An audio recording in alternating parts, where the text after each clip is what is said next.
Bienvenue pour ce MOOC de préparation de Dire Dieu, session numéro 2. Aujourd'hui, nous allons travailler sur la question de l'information. Ce travail sur la question de l'information, c'est simplement pour nous faire repérer ce qui se joue dans la communication des uns et des autres. L'Évangile est une information. Nous allons voir l'enjeu que ça a en termes de transmission. Dans la communication, il y a celui qui parle et il y a celui qui reçoit. On va voir qu'entre celui qui parle et celui qui reçoit, l'émetteur et le récepteur, il peut y avoir des tas de choses qui se passent et des tas de filtres qui coupent la communication. Nous allons aussi étudier un grand classique qui est l'entonnoir de la communication. Entre ce que j'ai envie de dire et puis ce qui est retenu, autant vous dire qu'il y a de la perte. Et enfin, quelques petits trucs pour mieux communiquer. Un MOOC extrêmement pratique parce que dire Dieu, c'est quelque chose de concret. L'Évangile est une bonne nouvelle. Qui dit bonne nouvelle dit que c'est une information à transmettre. D'ailleurs, l'enjeu a été de transmettre cette information, qu'on s'appelle Marc, Matthieu, Luc, Jean, qu'on s'appelle les femmes qui étaient venues au tombeau. Il y avait quelque chose à partager. Christ est ressuscité. Voilà une information, voilà un scoop pour le journal télévisé.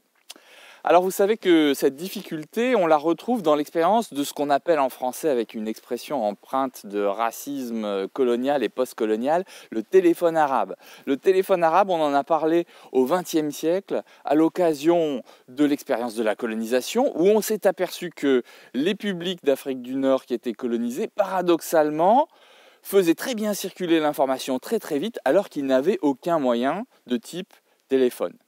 Mais vous savez que l'expression a été utilisée aussi dans les jeux pour enfants, puisque quand on joue au téléphone arabe, dans les camps de scoutisme et autres, on joue surtout à dire quelque chose à toute vitesse dans l'oreille de quelqu'un et à voir toute la transformation qu'il va y avoir au fil de tous les témoignages. Et c'est ça l'enjeu, la perte. Il y a beaucoup de pertes. Le témoignage, vous savez qu'il peut aussi évoluer. Vous savez que quand vous avez raconté une histoire à quelqu'un, un frère, une sœur, et puis que ce frère, cette sœur l'a transmis à quelqu'un d'autre, eh bien il y a eu beaucoup de choses qui se sont passées, qui ont été bizarres et qui sont venues s'agréger, des informations qui sont devenues énormes alors qu'elles étaient microscopiques parce que l'un ou l'autre n'en a retenu qu'une partie. La fidélité, ça n'est donc pas qu'une question d'information en soi, et il y a quelque chose qui se joue dans la transmission elle-même. Une information n'est jamais brute, elle touche à toute une série de choses. Prenez ce prédicateur qui était un excellent prédicateur, mais qui arrivait toujours en retard au culte. Eh bien, quelle a été l'information qui a circulé à propos de lui? Quand on voulait parler de lui, on ne se souvenait plus du prédicateur qui prêchait très bien, mais on parlait du prédicateur qui est toujours en retard. Dommage, ce qui avait été retenu par les uns et les autres n'est pas forcément ce qu'il aurait voulu qu'ils retiennent. Parlons maintenant de l'émetteur et du récepteur. Dans la situation dans laquelle nous sommes exactement maintenant, je suis l'émetteur, vous êtes le récepteur. Entre l'émetteur et le récepteur, il se passe normalement un message qui va de l'émetteur vers le récepteur. Et puis dans une communication vivante, ce qui n'est pas le cas avec une vidéo, dans une communication vivante, il y a ce qu'on appelle un feedback. Il y a des retours verbaux, des retours non verbaux, des choses qui se passent et qui font que la personne qui communique va adapter sa communication. Entre ce qu'il va entendre et ce que l'émetteur a dit, il y a de la perte, de la transformation. C'est ce qu'on appelle l'entonnoir de la communication. L'entonnoir de la communication, tout en haut de l'entonnoir, il y a ce que j'ai voulu dire dans mes pensées, dans ma préparation, dans mon travail. Et puis il y a ensuite ce qui va vraiment sortir de ma bouche, mon message intentionnel. Ce que je dis, effectivement, le message qui dépasse l'intention même, puisque c'est le message qui est transmis. Ça fait déjà beaucoup moins de choses, parce qu'il y avait des choses que j'avais envie de dire, puis que finalement je n'ai pas dit, pour des tas de raisons. Et puis, dès qu'on part dans cette phase où le message a été prononcé, eh bien on réduit encore, puisque une fois que le message est lancé, il y a ce que le récepteur va entendre. Dans tout le flot de ce qui a été dit, qu'est-ce qu'il va vraiment écouter? Peut-être est-ce qu'il va se porter sur des détails. Tiens, c'est bizarre, il nous parle depuis une forêt, très étrange. Ou ensuite, il va y avoir encore une réduction de ce fameux entonnoir, ce que la personne croit comprendre. Tiens, oui, non, mais ça, je connais, je sais déjà. Donc, résultat, je n'écoute pas vraiment. Et puis, ce que la personne comprend vraiment, c'est encore plus petit. Et ce à quoi elle réagit, peut-être sur des choses qui n'ont aucun rapport. Et là, on sait que la communication non verbale a énormément d'impact. Il y a des choses qui nous attirent dans un discours. On fait cette expérience-là dans les cérémonies religieuses, dans les mariages, où quelqu'un avec un très joli chapeau vient lire un texte d'évangile et on a retenu le très joli chapeau, mais en aucun cas le texte d'évangile. Ça, c'est ce à quoi on réagit. Et puis, il y a ce qu'on retient, c'est encore moins. Ce qu'on retient, c'est ce qu'on est capable de garder dans son cœur à la fin de ce moment de communication ou même une semaine après. Les pasteurs font cette expérience à la fin des cultes. « Oh, merci, monsieur le pasteur, pour cette prédication. J'ai vraiment beaucoup aimé que vous ayez dit ceci et cela. » Et nous, on se dit « Mais je n'ai pas dit ceci ou cela. Comment se fait-il qu'elle ait retenu ?»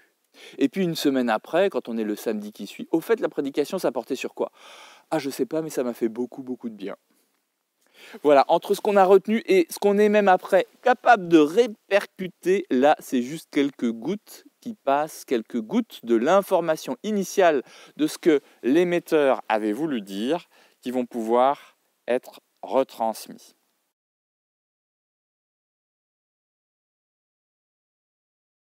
D'abord, dans la préparation.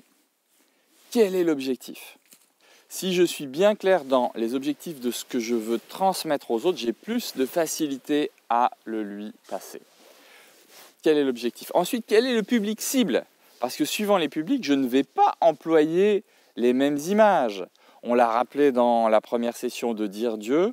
Une fois qu'on a cette préoccupation du public cible, on peut se demander quelle est la personnalité du récepteur. Ça, c'est dans le cadre d'une conversation avec une seule personne. Est-ce que je parle trop longtemps et que la personne s'impatiente et que finalement, elle n'écoute plus du tout ce que j'ai envie de dire ?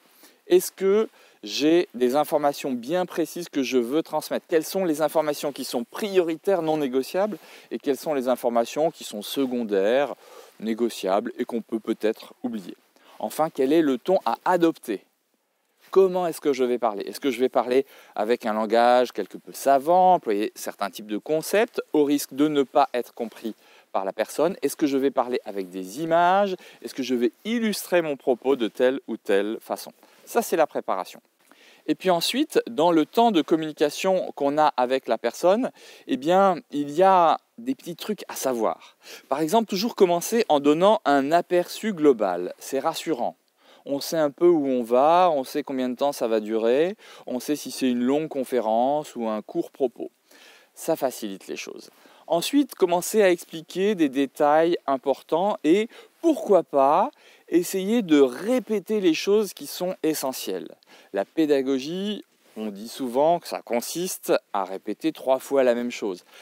Évidemment, pas 3 fois exactement la même chose, mais le répéter de 3 façons différentes, de façon à ce que la chose soit vraiment retenue. Un clou n'est jamais enfoncé par un seul coup de marteau. Une fois qu'on a dit ces choses, on peut prendre une pause. Une pause ne veut pas dire forcément un temps de silence, mais ça peut être une illustration ou un changement de situation, quelque chose qui va attirer l'attention ou la déplacer, modifier le type de concentration. Et puis après ça, on peut reprendre en résumant quels étaient les points clés, l'évangile comme témoignage, l'émetteur et le récepteur, l'entonnoir et les trucs de communication, par exemple, dans mon propos.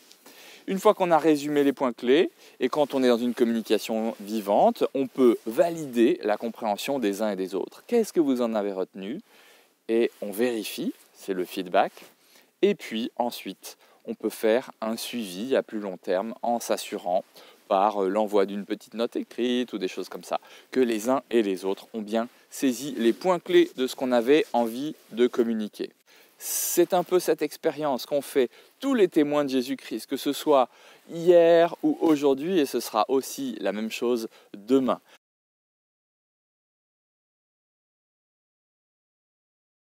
Que ce soit dans le témoignage ou dans la prédication, nous avons à vérifier ce que nous offrons, ce que nous transmettons. Est-ce que c'est bien une bonne nouvelle que nous avons annoncée aux autres ou est-ce que c'est simplement un fatras théologique? Est-ce que ce sont des informations qui vont faire vivre la personne ou est-ce que ce sont simplement des données techniques, historiques, philosophiques, anthropologiques?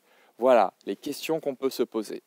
Alors, ce qu'on vous propose de faire en vue de la session Dire Dieu numéro 2, c'est de réfléchir à des situations où vous avez perçu qu'il y avait une grosse différence entre ce qui était proposé, ce qui était émis, et puis ce qui était reçu, et que vous essayez de décrypter quelles sont les 1, 2, 3 étapes de transformation, de déformation de l'information qui ont fait que, au bout du compte, les choses se sont mal passées. À bientôt!